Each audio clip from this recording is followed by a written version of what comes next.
তুমি এটা কি করছো? এটা পেঁয়াজ দিয়েছি। পেঁয়াজ? আর আজকে খেতে হবে কাঁচা লঙ্কা, তারপরে আলু, আর হচ্ছে এটা কি বলতো, উচ্ছে। এই যে উচ্ছে মাখানো, আর আছে আজকে তেতো আর তেতো, তাই তো? খেতে হ্যাঁ হবে কিন্তু। হ্যাঁ, আর আছে আলু ভাজা, আমার ফেভারিট আর আছে উচ্ছে ভাজা কিন্তু। উচ্ছে ভাজা। এটাও খেতে হবে, খেতে হবে তো। ঠিক আছে। হ্যাঁ, আর আছে ডিমের অমলেট। আমার ফেভারিট। এই যে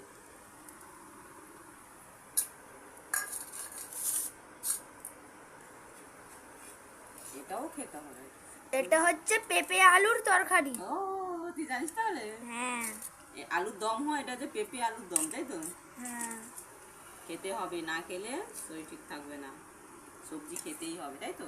হ্যাঁ, এটা কি আছে? পেঁপে আলুর তরকারি। দম দম দম। দম। এই যে পেঁপে আলুর দম মানে তরকারি, তাই তো? হুম। আর আছে পেঁয়াজ, সঙ্গে আছে কি? পেঁয়াজ।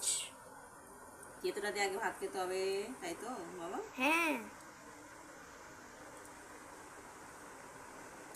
বেশি তো লাগে না, ঝাল হয়েছে, বেশি তো নিয়ে কিনে খেতে হবে।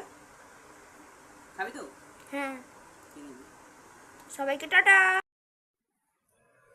কি করছিস? এটা ভাতের সঙ্গে উচ্ছে আলু মাখিয়ে নিয়েছিস? হ্যাঁ। বাহ, খুব ভালো খাবার। উচ্ছে আলু খাওয়া ভালো।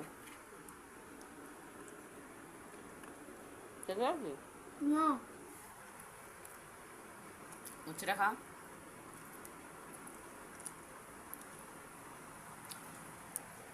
না, উচ্ছে উচ্ছে ভাজাটা খাও। হ্যাঁ, এই তেতো লাগছে? না। ভালো।